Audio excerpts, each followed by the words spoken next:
My name is Sri Ganesh Nazar and I am a BSc first year student from BJR Government Degree College. Today I am here to discuss about data types in C. Let's begin. What's a data type? In general, data means information. Type means it specifies the origin from which the information was collected.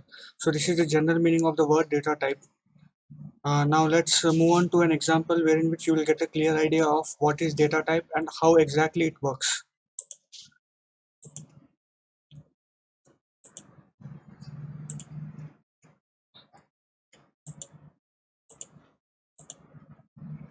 Here you can see on my left there are 4 coins, on the right there are 4 piggy banks. Let's say that these coins are being owned by a kid and he also owns these piggy banks.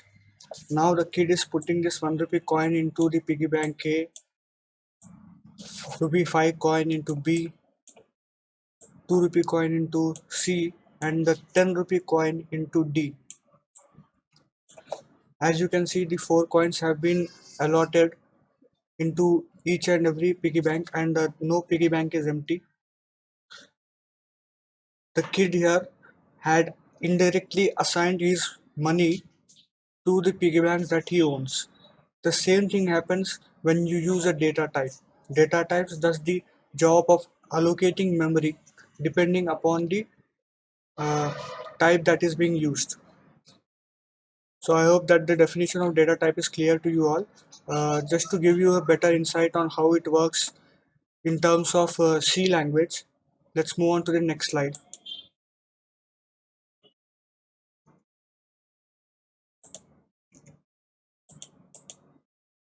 Here you can see that there are four memory blocks, and you can see here these are the types of primitive data types. We will discuss about them shortly.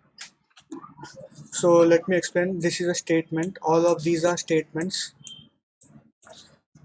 This is data type integer. This is the variable. We call this as assignment operator. This is the value. This is semicolon. We'll discuss about these in the upcoming sessions. So the meaning of the statement means there's a variable called a which is of type integer, and the value assigned to this variable a is 25.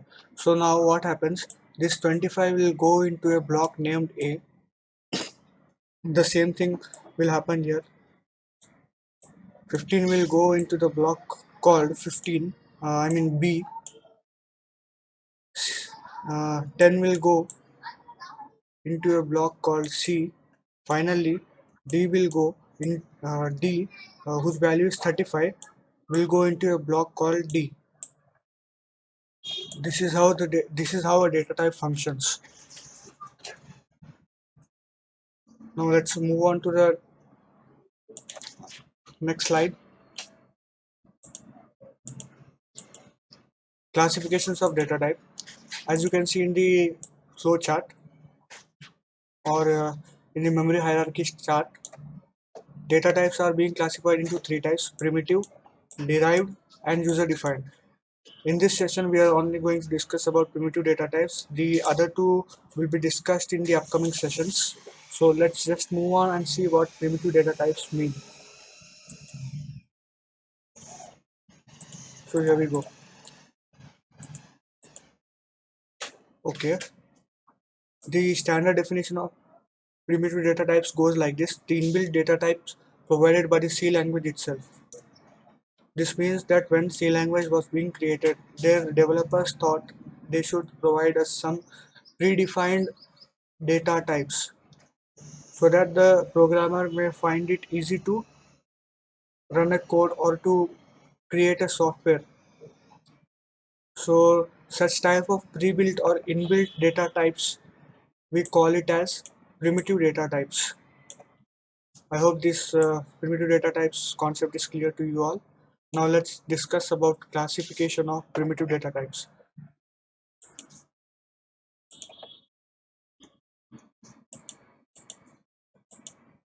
As you can see, classification of data types includes four parts: integer, float, character, void.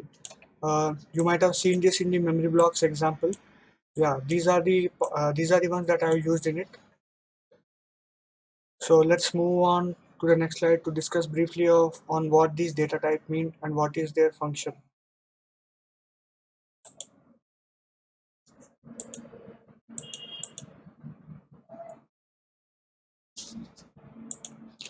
Integer data type int. So this is standard definition of integer data type. Let's go through it once. Integer data type is used to declare a variable that can store numbers without a decimal point. The keyword used to declare a variable of integer type is int. So guys, according to to the definition of integer data type, it says that integer cannot store a decimal point, and the keyword that we should use while writing our program using data type integer is int. Syntax, like we have grammar to English, syntax is like grammar to our code. So the generalized syntax to write integer is this. If you want an example, you can revisit the example wherein which we have discussed about the memory blocks and the allocation of variables and their values to the specified blocks. Okay, so let's move on to the next slide.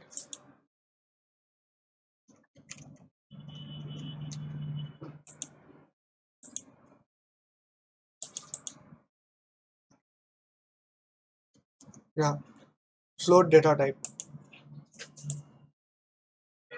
Float data type declares a variable that can store numbers containing a decimal number. The data type, if you see any statement wherein which you find decimal numbers containing decimal point, then that data type has to be a float. And the generalized way of writing the float in our code is float, small float, float. Okay, syntax is as follows: float variable name underscore name include with a semicolon. Okay, so let's move on to the. Okay, before moving on to the next slide, I would like to bring uh, a very important point under your notice. The point here is float can store integral values, but integer cannot store floating values. So let me explain you with an example. In the previous slide, where we discussed about memory blocks, we have seen that there was an example something like this: float float b 15. Yeah, 15. Okay, for float b is equal to 15. As you may ask, as the definition suggests, the number should contain a decimal number, and here is 15, which does not have any decimal point. So I would like to show you 15 can also be written as 15.0. This way, float values can store integral values, but integral values cannot store float values. So this is the point that you all should remember. Now let's ponder upon to the next slide.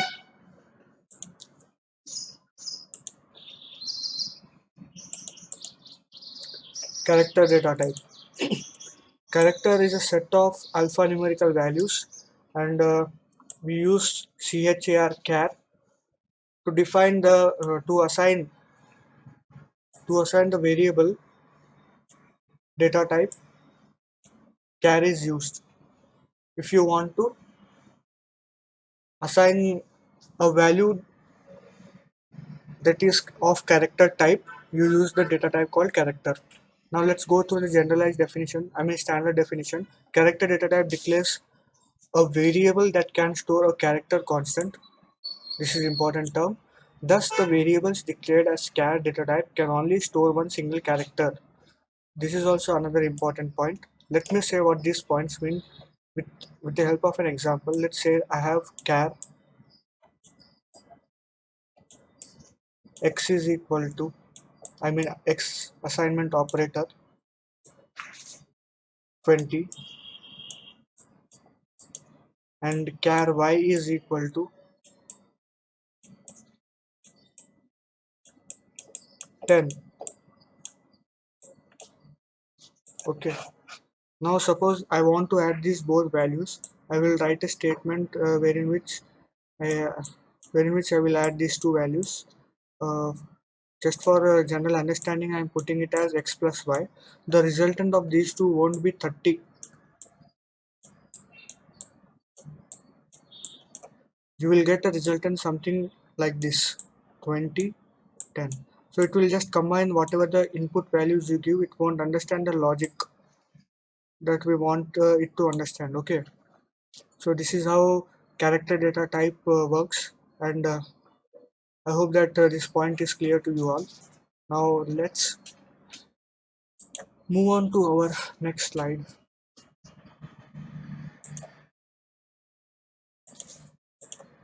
Void data type. Since childhood we have been taught that void is something which doesn't store any value, or you can say that it is an empty set, and it is a data type in C language. So let's go through the standard definition once. Unlike other primitive data types in C, void data type does not create any variable but returns an empty set of values. Thus, we can say that it stores null. Syntax that one should follow to write a statement using void data type is this. Goes like this. Okay. Uh, the main point that I would like to tell you guys is here is, if you use the data type void, it won't return you any value. That means you can use void data type to avoid return type. It avoids return type. Return type.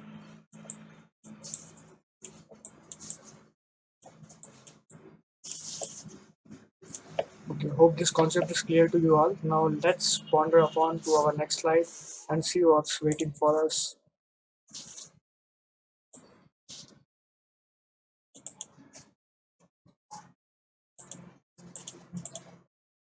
Data type qualifiers.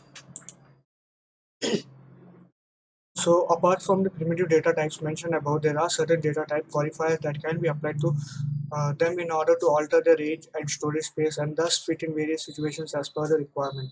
So let's just say that I want to store integral value. I want to write an statement using integer data type. Int a is equal to 5. Okay. So here, as you can see, 5 is not a big value, and generally int takes 4 bytes of memory. Now I would like to ask you all a question. The number 5 is small, so is it suitable to give 4 bytes of memory to store such a small number? Probably you all would say no. So in such cases,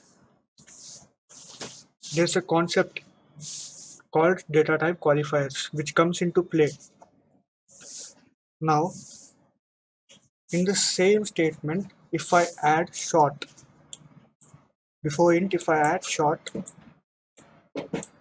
it means that we are giving an input to the computer that I would like to store this value. Because this value is short, I want to store this value into short int. So taking this into consideration, the memory allocation that is going to happen here would be of 2 bytes. Now you may get a question that why why should we consider writing a code in short space? The reason is that while in the time of execution, while you are executing the code, it would lag if you use data type as int. I mean to say that you won't the lag won't be the lag won't be of considerate amount, but your code should run faster. That's why you should consider writing data qualifier as per the requirement. Let's move on to the next slide.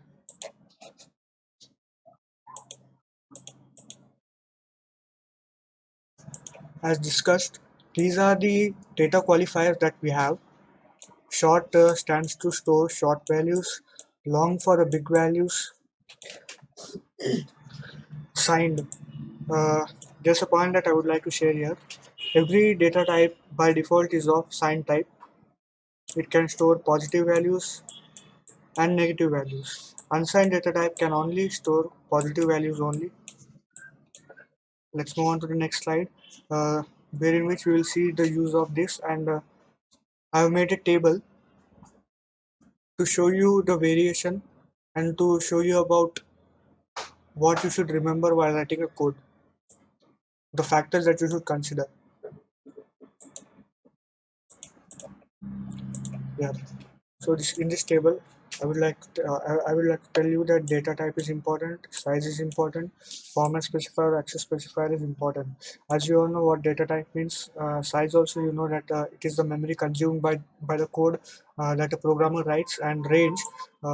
Generally, range is the general definition of range is small values and big values. Okay, combination of small values and big values, lowest to largest. That way this range depends upon the architecture of the operator or the processor that you are using. These range values are taken into consideration with respect to a 32-bit processor. 32-bit processor, okay. These values vary upon the architecture. So there's no need to discuss this, but just to have a generalized idea on what this range is about, I have given this column. That's it. So as you can see, short int, we have data type short int, it takes 2 bytes of memory, and the range is like this, minus 32,768 to 32,767. Format specifier. So generally while writing a code, if we use the keyword int, computer won't understand, the system won't understand that int means we are trying to store a value that is of type integer. So in order to avoid that kind of ambiguity, we have to use format specifier or access specifier, that is this value. Okay, so in your free time you can go through this slide again. I will clear this. I will clear this for you. Okay, you can go through this once if you want. Now I will be just discussing about these. Okay, short int takes 2 bytes of memory, and access specifier is percentile HD. Unsigned short int takes 2 bytes of memory, and the access specifier is percentile HU. Uh, You might also wonder why we should, how can we know that which type of data qualifier should be used before the data type? The answer to this query is depending upon the requirement, you should think of appropriate data qualifier. So here unsigned int takes 4 bytes of memory, and percentile use the access specifier. For int, it takes 4 bytes of memory. Access specifier is percentile d. Long int 4 bytes of memory. Access specifier is percentile ld. Unsigned long int size in bytes is 4 bytes. Percentile lu. Okay, long int it takes 8 bytes of memory, and the access specifier is percentile lu. You use this long int if you want to store a very big value, very big value. So depending upon the requirement, you should think of once. You should think of which data qualifier to use. As I said earlier, unsigned long int, it also takes 8 bytes of memory, and the access specifier is percentile LLU. Signed char 1 byte of memory. Access specifier is percentile C. Unsigned char size is 1 byte. Access specifier is percentile C. Float 4 bytes of memory. Access specifier is percentile F. Wait a minute. Okay, let me do it again. Access specifier is percentile F. These two come under float only. Here you can find it that the access specifier here is uh, percentile LF, and the size that it consumes is 8 bytes of memory. 8 bytes of memory. Long double long double takes 16 bytes of memory, and the access specifier is percentile LF. So to summarize quickly, we discussed about data types, their uses, and types of data type, wherein which we have only taken primitive data types into consideration. The rest will be discussed in the upcoming sessions. So let me give you a quick sneak peek of what we have learned. Each data, so it goes like this: each data type determines meaning of the data that it represents, possible values that it can hold, possible operations that can be performed in it, the format in which the values of this type are stored. So these are the points that we have discussed so far. I would suggest you all to just go through these ones just for the sake of knowledge. But okay, go through these ones. Let's call it a day for today. Thank you for watching.